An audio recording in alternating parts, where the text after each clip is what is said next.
Hello students, कैसे हो आप।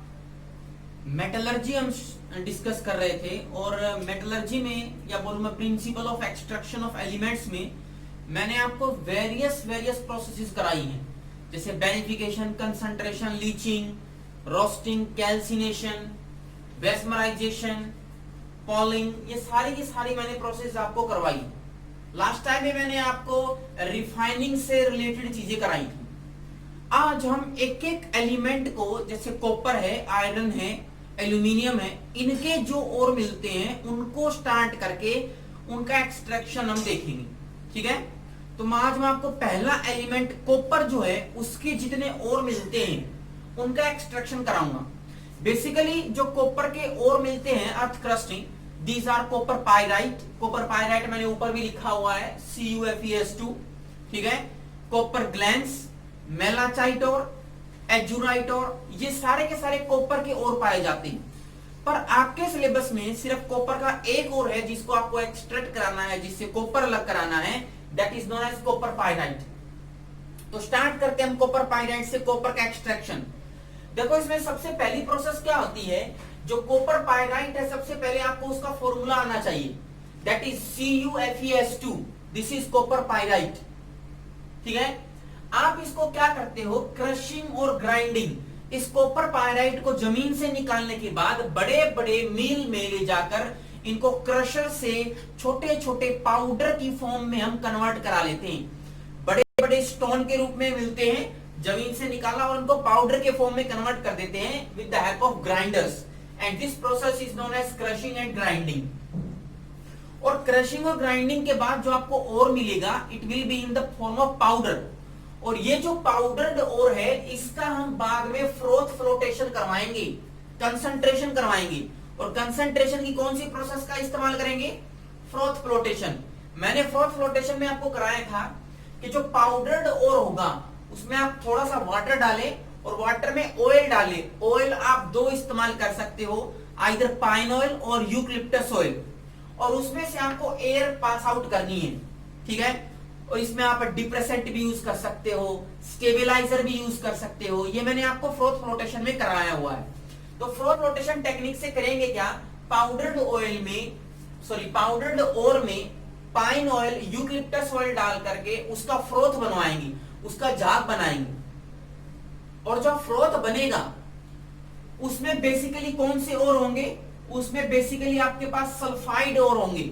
इंप्योरिटी नीचे बैठ जाएगी, जो और ऊपर आएगा फ्रोथ में उसमें सल्फाइड प्रेजेंट होता है, सल्फाइड और, दैट इज FeS2 Cu के साथ। अब ये जो सल्फाइड और आपको मिला है फ्रोथ में ऊपर झाग में, इसको आप सेपरेट आउट करा लोगे। सेपरेट आउट कराने के बाद आप इसका क्या करते हो, रोस्टिंग। रोस्टिंग का मतलब एयर की प्रेजेंस में ऑक्सीडेशन कराना।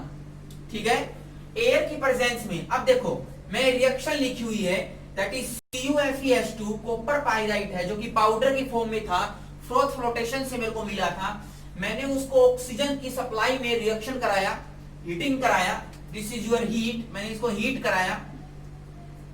हीट कराने के बाद आपको क्या क्या मिलता है वो देखो, सल्फाइड मिलेंगे। किसका, कॉपर का sulphide Cu2S plus iron sulphide FeS plus इसके साथ में आपके पास सल्फर डाइऑक्साइड गैस मिलेगी जो कि बबल्स की फॉर्म में ऊपर उठ जाती है।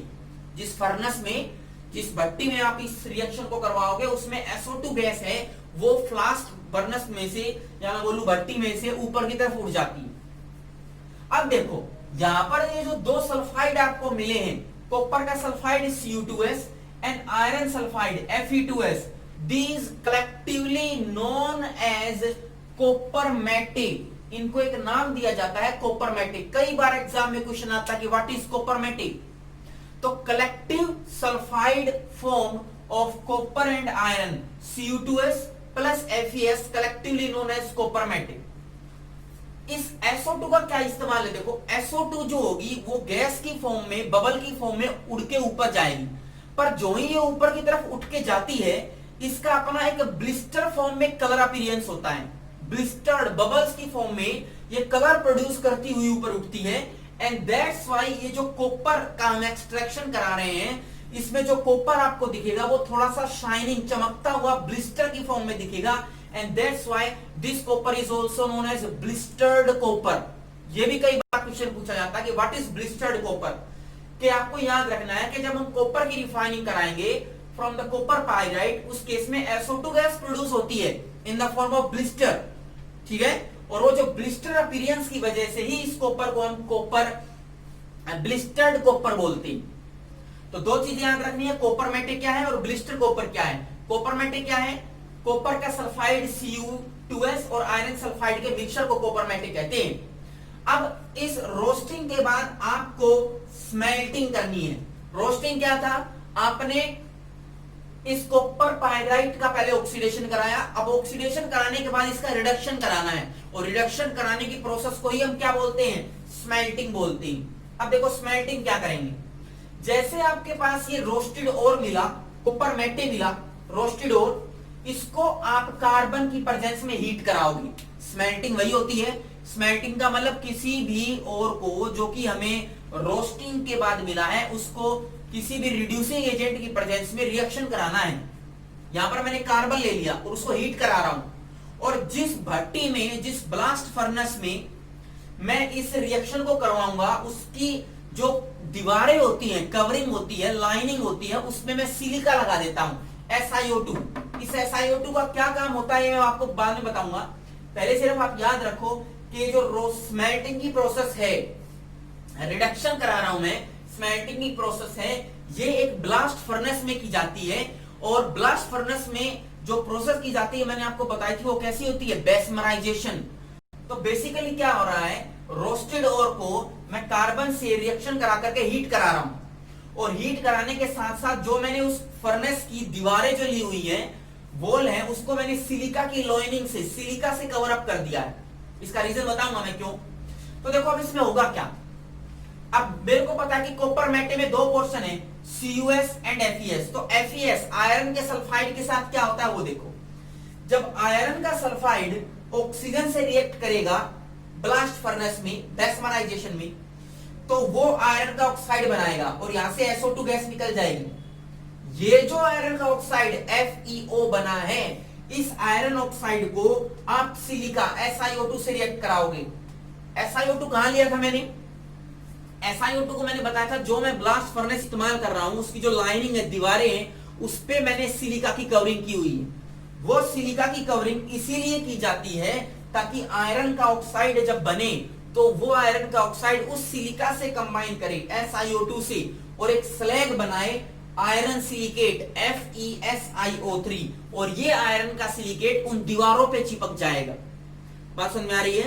क्वेश्चन ये पूछता है कि why in the extraction of copper from the copper pyrite silica lining conveyor, या मैं बोलूं जिसको आप भट्टी बोलते थे, या फिर बोलूं blast furnace is used, silica lining वाले ब्लास्ट फर्नेस का ही इस्तेमाल क्यों करते हैं। उसका रीजन ये है कि सिलिका लाइनिंग होने से SiO2 से कौन कंबाइन करेगा, आयरन ऑक्साइड, और क्या बनाएगा, आयरन का सिलिकेट एज ए स्लैग, और वो दीवारों से चिपक जाएगा। अब बच गया कौन, बच गया आपके पास कॉपर सल्फाइड Cu2S।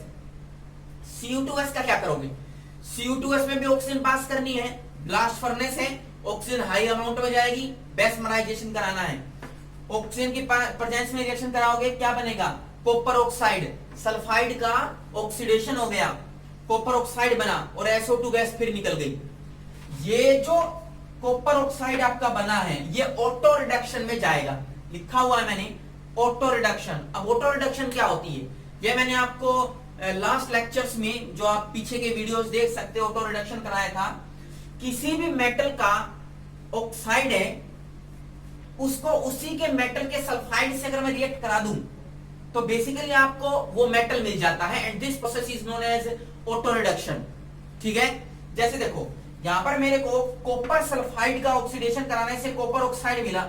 अब इस कॉपर ऑक्साइड को फिर से कॉपर सल्फाइड से रिएक्ट करा दो, रिएक्शन कराओगे तो कॉपर मिल जाएगा प्योर फॉर्म में, और आपके पास SO2 गैस फिर से निकल जाएगी।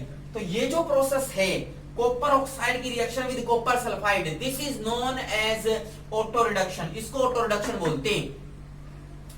ये जो आपके पास 6 मोल्स ऑफ कॉपर मिले हैं, इसको हम रिफाइनिंग प्रोसेस, और कौन सी रिफाइनिंग कराएंगे, लास्ट लेक्चर में कराया था इलेक्ट्रोलिटिक रिफाइनिंग, कॉपर के लिए बेसिकली इस्तेमाल होती है। तो कॉपर जो यहां पर मिला है मेरे को, दिस इज अबाउट 98% प्योर। सो इस कॉपर को मैं इलेक्ट्रोलिटिक रिफाइनिंग में करवाऊंगा पास आउट। और इलेक्ट्रोलिटिक रिफाइनिंग में मैंने आपको बताया था एक तरफ एनोड की रोड होती है जो कि इम्प्योर होती है, और एक तरफ कैथोड की रोड होती है जो कि प्योर है। सो ये जो कॉपर आपने 98% लिया है, ये आप एनोड की फॉर्म में लोगे, इलेक्ट्रिसिटी पास आउट कराओगे, उससे क्या होगा कि एनोड मड जो है वो नीचे बैठ जाएगी इंप्योरिटी, और प्योर कॉपर कैथोड पे डिपॉजिट हो जाएगा। ठीक है, so pure copper electrolytic refining के बाद डिपॉजिट हो जाएगा कैथोड पे, ये आपको याद रखना है। And by this way you can obtain about 99% pure copper. मैं एक बार फिर से रिवाइज कराता हूं इसको। क्या किया मैंने, सबसे पहले कॉपर पायराइट CuFeS2 लिया, उसको मैंने क्रश कराया, ग्राइंड कराया, जो पाउडर्ड ओर मिला उसका मैंने फ्रोथ फ्लोटेशन कराया। फ्रोथ फ्लोटेशन का मतलब पाइन ऑयल, यूकलिप्टस ऑयल डाल करके उसको रिएक्शन कराया। जो ऊपर की सरफेस आएगी फ्रोथ, उसमें आपका ओर आ जाएगा, सल्फाइड ओर आ जाएगा। ठीक है, वो जो सल्फाइड ओर आएगा उसका आप रोस्टिंग करवाओगे, ऑक्सीजन की प्रेजेंस में हीट कराओगे, आपको मिलेगा copper matte, that is Cu2S plus FeS, collectively known as copper matte. आपको इस रिएक्शन में SO2 गैस भी मिलेगी जो कि ऊपर ब्लिस्टर की फॉर्म में ऊपर उड़ेगी, and due to this blister sulphur dioxide, this copper is known as blistered copper. अब आप इस रोस्टेड ओर का स्मेल्टिंग कराओगे। स्मेल्टिंग कराने के लिए आप ब्लास्ट फर्नेस का इस्तेमाल करते हो, जो बेसिकली एक बेसमराइजेशन प्रोसेस के अंडर आता है। इसमें आप कार्बन का इस्तेमाल करोगे, और जो आप भट्टी लोगे, जो आप ब्लास्ट फर्नेस लोगे, उसकी दीवारें जो हैं वो आप सिलिका से कवर अप कराओगे, SiO2 से।